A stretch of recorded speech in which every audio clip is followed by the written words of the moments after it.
नमस्कार, मी सर्वोत्तम केतकर. चिपळुणामध्ये 1954 साली अचानक रात्री घरफोडी व्हायला सुरुवात झाली. सगळ्यात पहिल्यांदा जो घाला पडला तो मामा काण्यांच्या घरावरती, नंतर तायशेटे, मग रानडे आणि त्याच्यानंतर चितळे वकील इथपर्यंत ही गाडी गेली. दरम्यानच्या काळामध्ये सुद्धा 5-7 घरफोड्या या 2-2.5 महिन्यामध्ये झाल्या होत्या.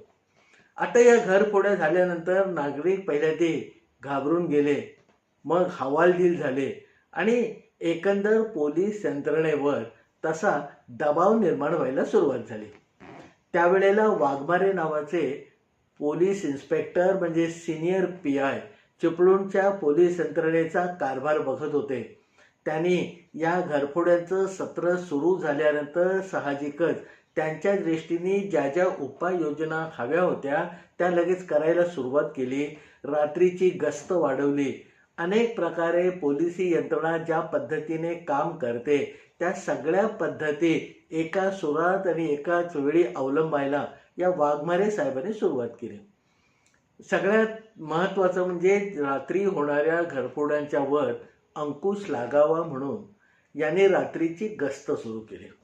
आता त्यांच्याकडे जो मोजका म्हणावा असा फौजफाटा म्हणजे शिपाई होते, पोलीस कॉन्स्टेबल होते, त्यांच्यामध्ये त्यांनी आळीपाळीने सगळ्यांच्या नाईट राऊंड म्हणजे रात्रीची गस्त सुरू केली.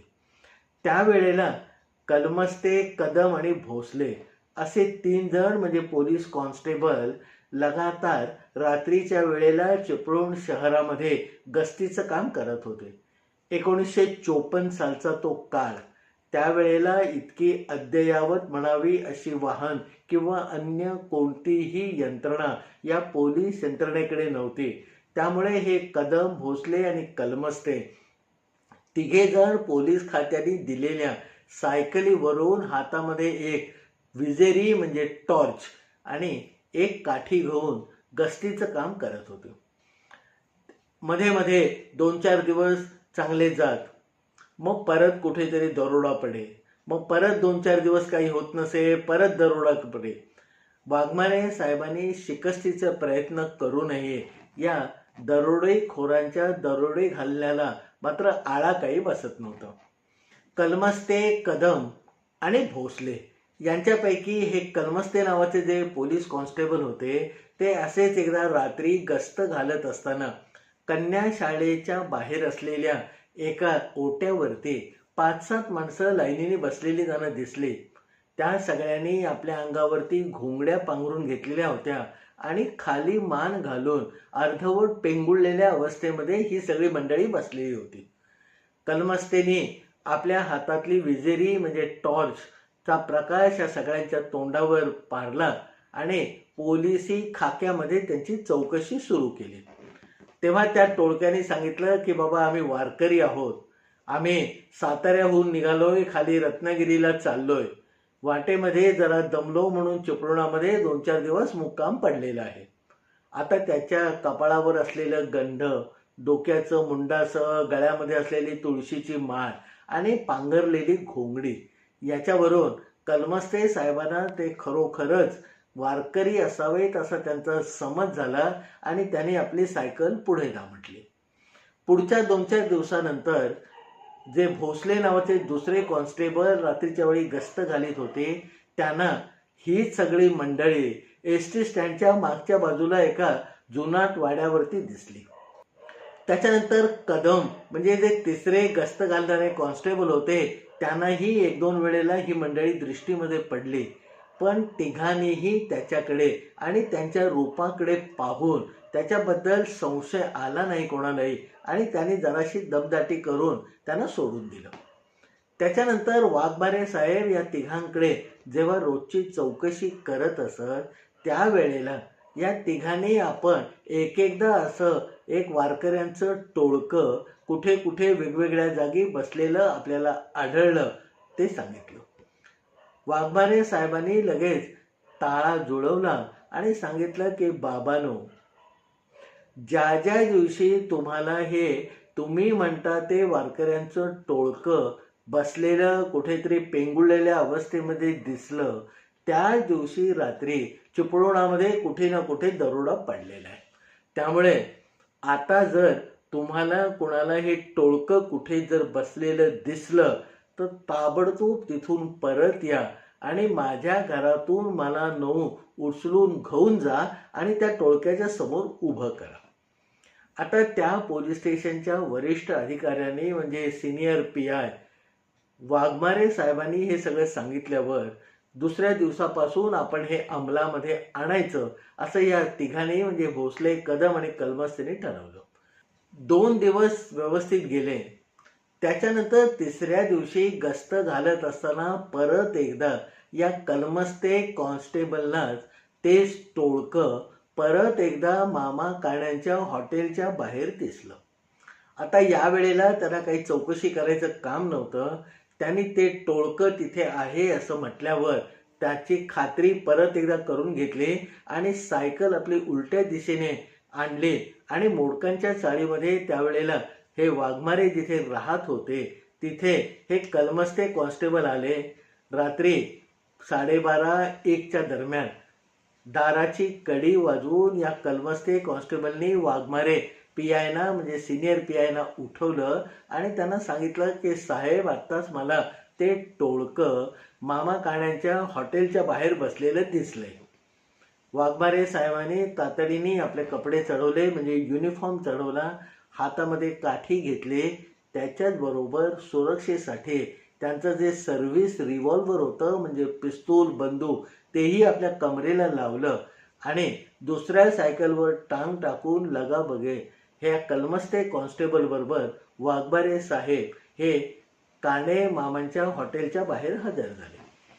आता मागचा कुठचाही विचार न करता ठरलेल्या गोष्टीप्रमाणे किंवा मनात आलेल्या विचाराप्रमाणे या वाघमाऱ्यांनी या कलमस्तेच्या म्हणजे कॉन्स्टेबल कलमस्तेच्या मदतीने त्या 5-6 लोकांना दामटत पोलीस स्टेशनमध्ये घेऊन आले. आता आपल्याला का आणलंय, आपण वारकरी आहोत, आज इथे तर उद्या तिथे, असं सगळा एक आविर्भाव त्या टोळक्यामध्ये वेळोवेळी व्यक्त होत होता. वाघमारे साहेब एक शब्द बोलत नव्हते. कलमस्तेच्या मनामध्ये म्हणजे कलमस्ते कॉन्स्टेबलच्या मनामध्ये असं चाललं होतं की साहेबांनी हे वारकऱ्यांचं टोळकं का पोलीस स्टेशनकडे याची वरात चालवली. करता करता पुढच्या 15-20 मिनिटामध्ये वाघमारे त्या टोळक्याला घेऊन पोलीस स्टेशनमध्ये आले आणि त्यांना समजावून सांगितलं नाही की बाबा तुम्ही सगळं जे हे काम करताय, यात्रेला निघालात, त्याच्यासाठी मी तुम्हाला एक पोलिसांचा पास बनवून देतो, म्हणजे मग पुढे तुम्हाला कोणी अडवणार नाही. अशी थोडीशी पोलीस स्टेशनमध्ये आल्यावरती समजूत घातल्यावर त्यांनी तिथेच आपला मुक्काम टाकला. वाघमारे साहेबही रात्रभर पोलीस स्टेशनमध्ये बसून राहिले आणि सकाळी सगळा दिवस चांगला उजाडल्यावर 10-10:30च्या सुमारास त्यांना आवश्यक जेवढा कर्मचाऱ्यांचा म्हणजे 20-25 पोलीस कर्मचाऱ्यांचा फौज पाटा त्या पोलीस स्टेशनमध्ये जमा झाल्यावर रोजच्या हजेरीसाठी या वाघमारे साहेबांनी परत या टोळक्याकडे आपला मोर्चा वळवला आणि पोलिसी खाक्या दाखवायला सुरुवात केली. आता पोलिसी खाक्या दाखवल्यावर पुढच्या 15-20 मिनिटांमध्ये वाघमारे साहेबांना अपेक्षित असणारा परिणाम दिसून आला आणि आपणच चोराची टोळी आहोत आणि आपणच या चिपळुणामध्ये गेले 1-2 महिने चोऱ्यांचा धुडगूस घालतोय हे त्या टोळक्याने माराच्या भीतीने कबूल केलं.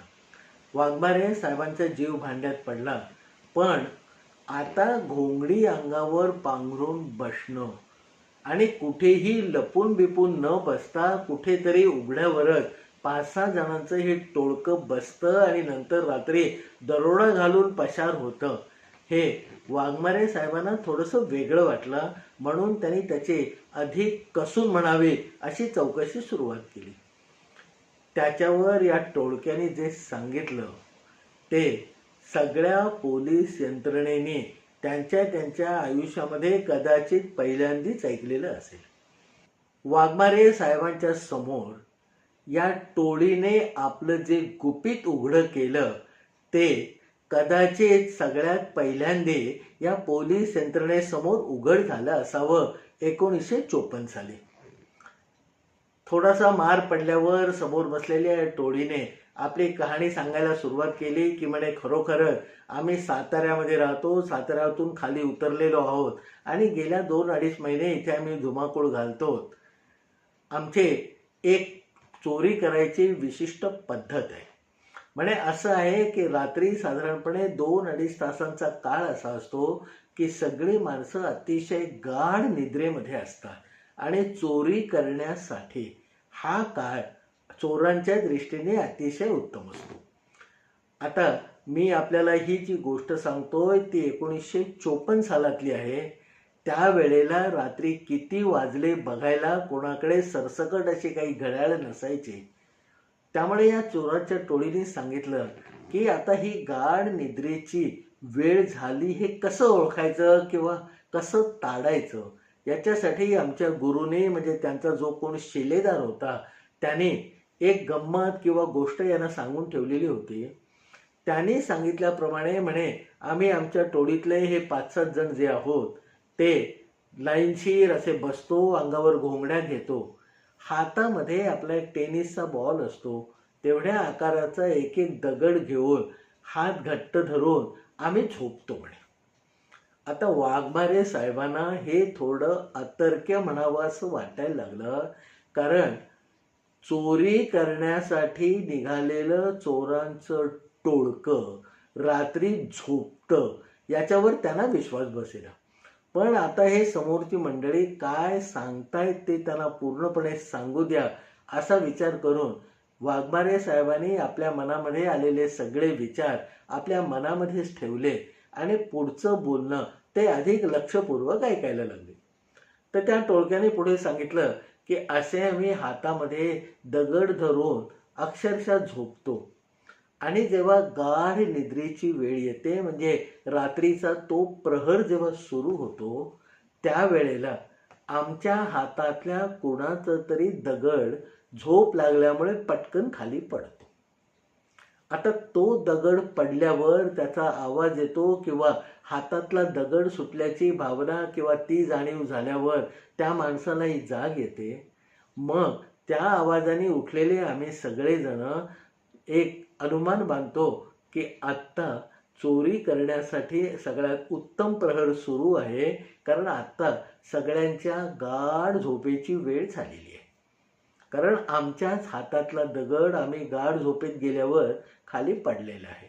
मग तिथून आम्ही जे घर ठरलेलं असतं तिथे अतिशय साधेपणाने किंवा कुठचाही किंतु परंतु भीती मनामध्ये न बाळगता चोरी करतो, कारण ती वेळ लोकांच्या अतिशय गाढ निद्रेची असते.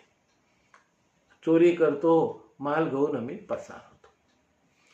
या साताऱ्यातनं चिपळुणामध्ये उतरलेल्या टोळीने वाघमारे साहेबांना जे सांगितलं ते ऐकून त्यावेळेला वाघमारे साहेब अतिशय आश्चर्यचकित झाले.